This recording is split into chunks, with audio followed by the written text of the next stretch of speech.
Hey guys, so yesterday or a couple days ago I posted a little preview video of something I've been putting off for almost a month now. Yeah.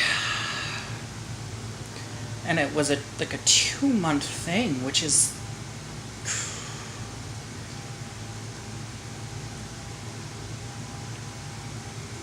yeah, I don't know how to start this video.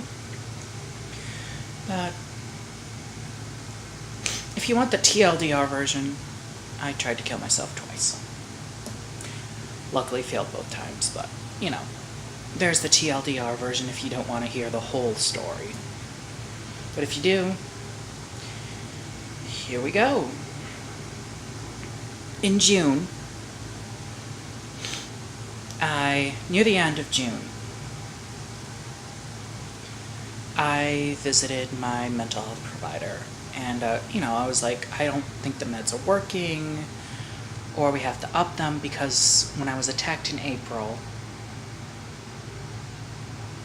the anxiety was still there even a couple months after, and I couldn't even walk near the street, and I'm like, I haven't left my apartment. I left the apartment in June twice. Once to go grocery shopping, and then to my appointment near the end. And first off, the provider was very rude to me. They were like, they weren't there, they were there, but they pretty much were just like, and as I was explaining everything, they said, well, I'm not prescribing you fucking benzos. And I looked at them like, the fuck, I didn't say that. I said, we need to switch my meds or put an extra anxiety medication in. I didn't say anything to that extent. Like they just assumed that I wanted something like Xanax or something. I'm like, no, I just think that whatever meds I'm on, we should probably up a little or whatever. They're like, yeah, whatever. What pharmacy do you use? So I walked out kind of confused and a little annoyed. So I called the pharmacy and was like, hey, they sent them over. Can you deliver them to my apartment? They were like, yeah, sure, no problem. And they did. But when I got them, they were not all there. I'm like, okay, maybe they, just forgot to send them over all. It happens. You get busy, and since everything's electronic, you might forget. So I waited till the next day, and I called over. The person I normally see wasn't available, so they sent me to their nurse. I left a message. A few hours later, they got back to me. And they were like, no, they discontinued all of them. I'm like, what?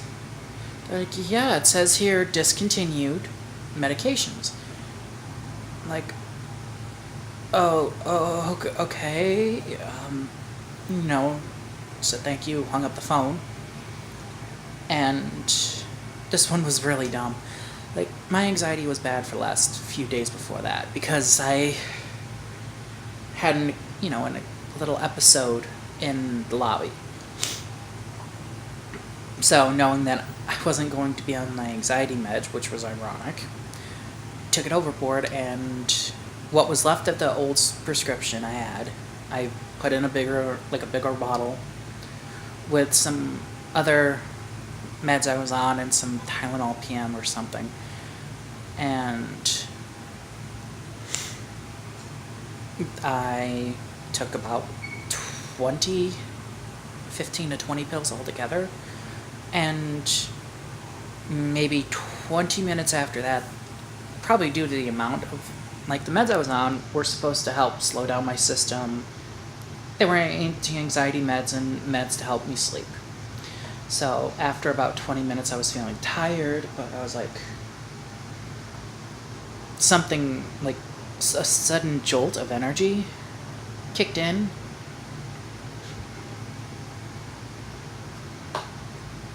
And I was like, no, you can't do this. But, it was kind of ironic. The day before, when I had called to left the message, I was having so much anxiety, and I tried, going out. So, okay, I left the apartment 3 times, but small details like that, And I couldn't. I couldn't calm down, so I called an ambulance. I was tachycardic on top of it, so I stayed the night at the hospital. Then the next day was like the tipping point, and I took the pills, and then I went to a different hospital because if I went back to the same hospital not 12 hours later, then there would be a problem. So I went to the other one that was in the area, and like I said, after 20 minutes and I was feeling tired, first the cops showed up and was like, did you do this intentionally? Was it accidental? And at that point I was feeling the effects of meds, so I was groggy and tired, and was like, is the ambulance, all I cared about was, is the ambulance coming? And they were like, yes, don't worry, it's on its way, we're just here to talk. And then I got on the ambulance a couple minutes later, and they were like, voluntarily going in, here you go, here's the info we got. At that point I was, I was feeling tired, and they were like, okay, oh, hold up. Didn't want to sneeze. But they were like, okay. And they took my vitals. They were like, okay, you're,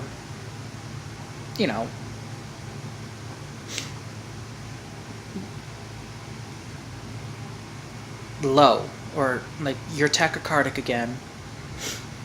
But everything else is kind of low, so we're going to have to put you on the stretcher. They took me in. The ambulance, they took me to the hospital. I was probably there in a room probably 5-10 minutes. Now they were getting everything set up. They put me in a gown, and that's the last I remember, because I woke up maybe 16 hours later, 15, 16 in the ICU, and the person watching me was like, well, good morning. And I'm like, what? Because it was 2 in the morning. They introduced themselves, they explained what was going on. I spent probably a day, give or take, in the ICU. Then they transferred me to a regular room, and I spent another couple days there. So that one was about maybe 3 days in the hospital. Most, in a good day and a half in the ICU unconscious. Talked to their psych coordinator, and they discharged me, and I went home. First, was the first one, and, they had me on 24-hour watch, so it's not like I could do much or have anything. Then, fast forward to the end of July, the week of my birthday, and I had another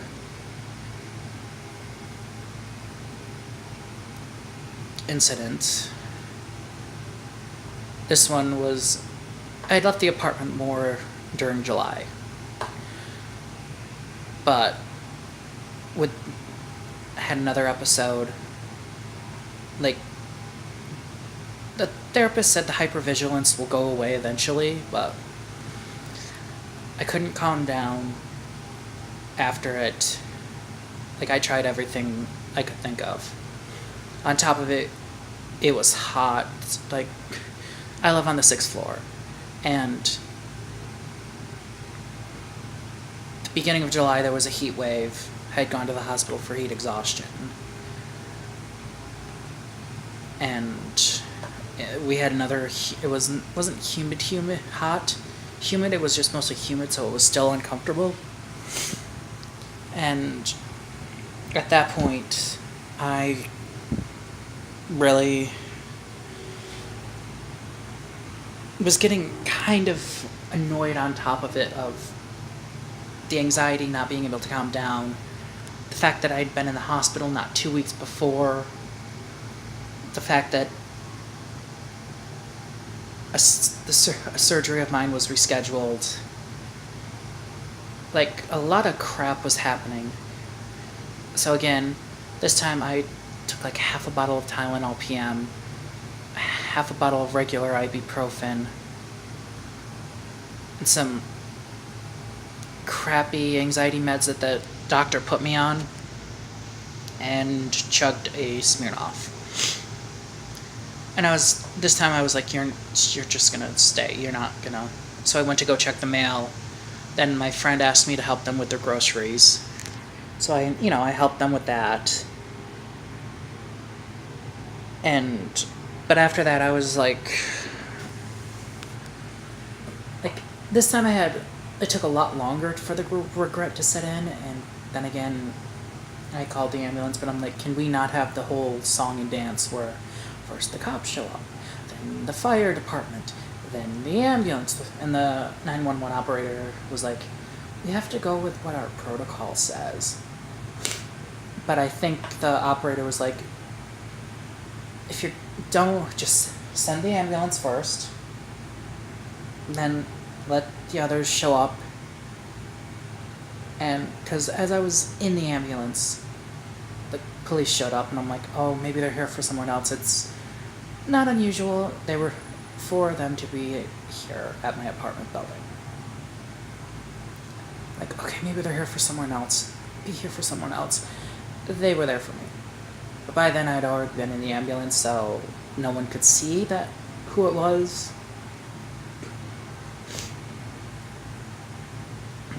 But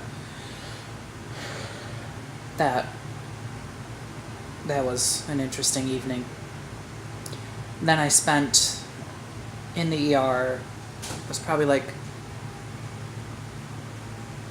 okay, wind. It was probably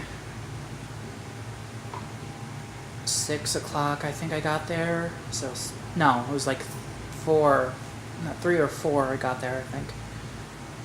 Till about 2 a.m. in the ER, in their, like,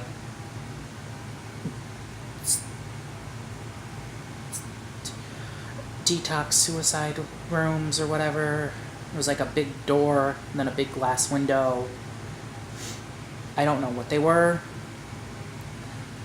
But, around 2 a.m., someone from their psych unit came down. It was like, okay, well, no.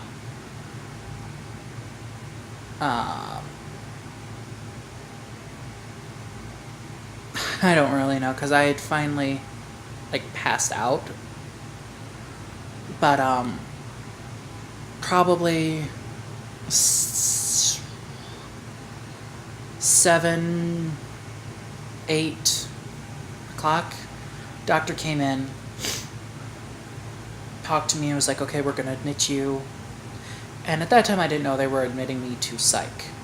I thought they were just going to admit me like they did prior with the other hospital, and I would go to maybe ICU for some time, and then up to a room.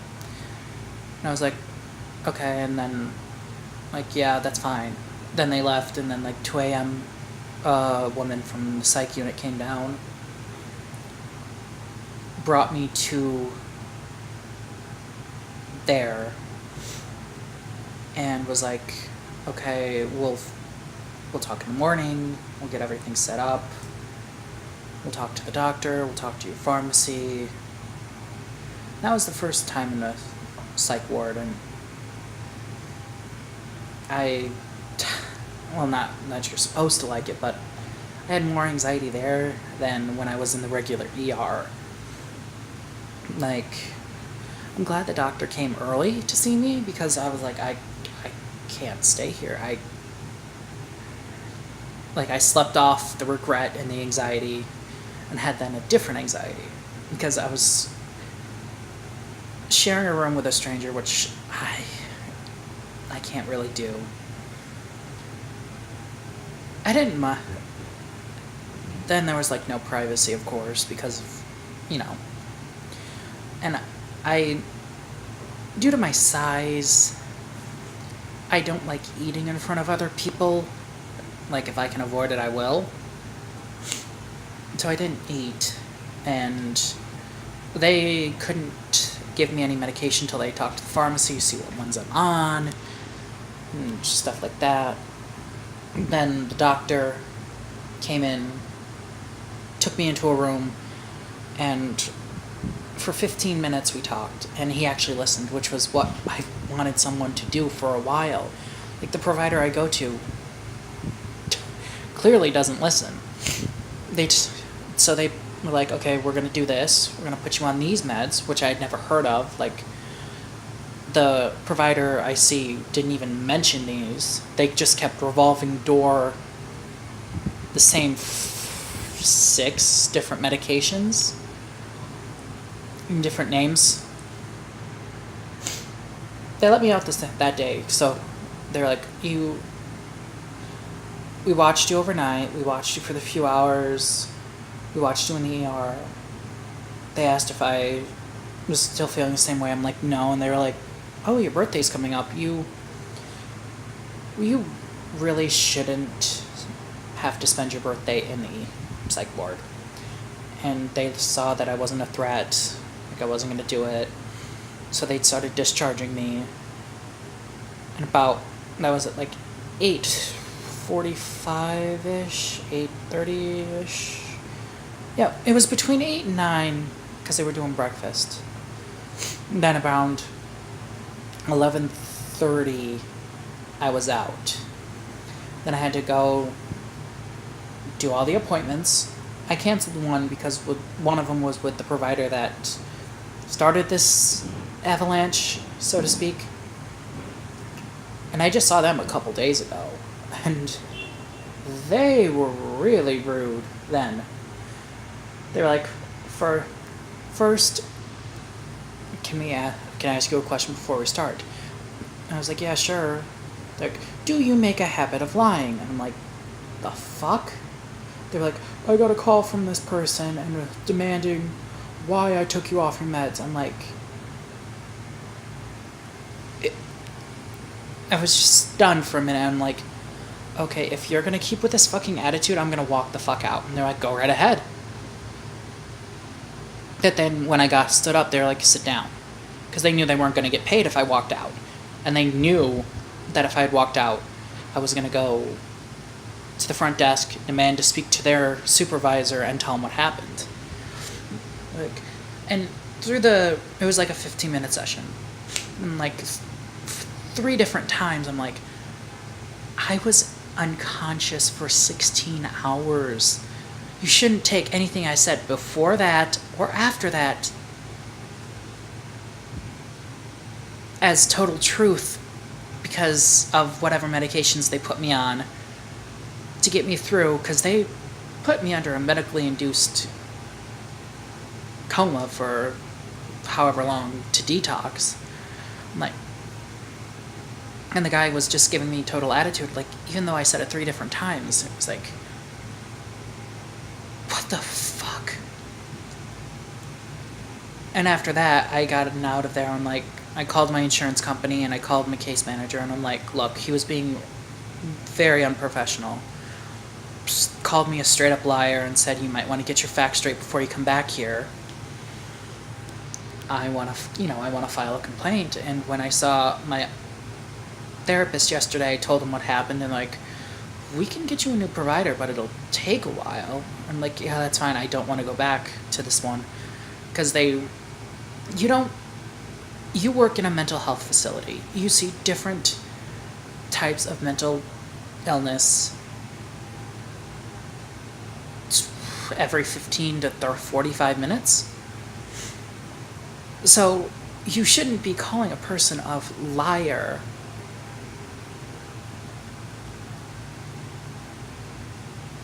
Because that could have, sent me back into a spiral, and if I had overdosed a third time, I would have been like, yeah, this is the person's name, this is where they work, this is what they said, this is why it happened. And then, they definitely would have gotten in trouble. But it's kind of stupid, but the provider is very lucky that I was so pissed off that when I got home, I just went into the shower and was like, screw this.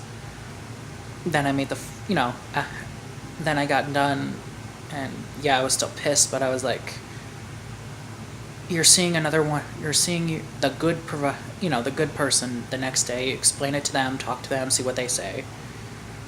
And then they even asked after that how, I was like, I was too pissed off to do anything. I got out of there, got on the phone, was like, I want to, file a complaint. I mean, no matter how shitty your day is, if you're working with someone who has mental health issues, you shouldn't be coming at them, accusing them of shit, especially if they said 2-3 different times, I was in the hospital, in the ICU. Clearly there was a reason. Yeah, my first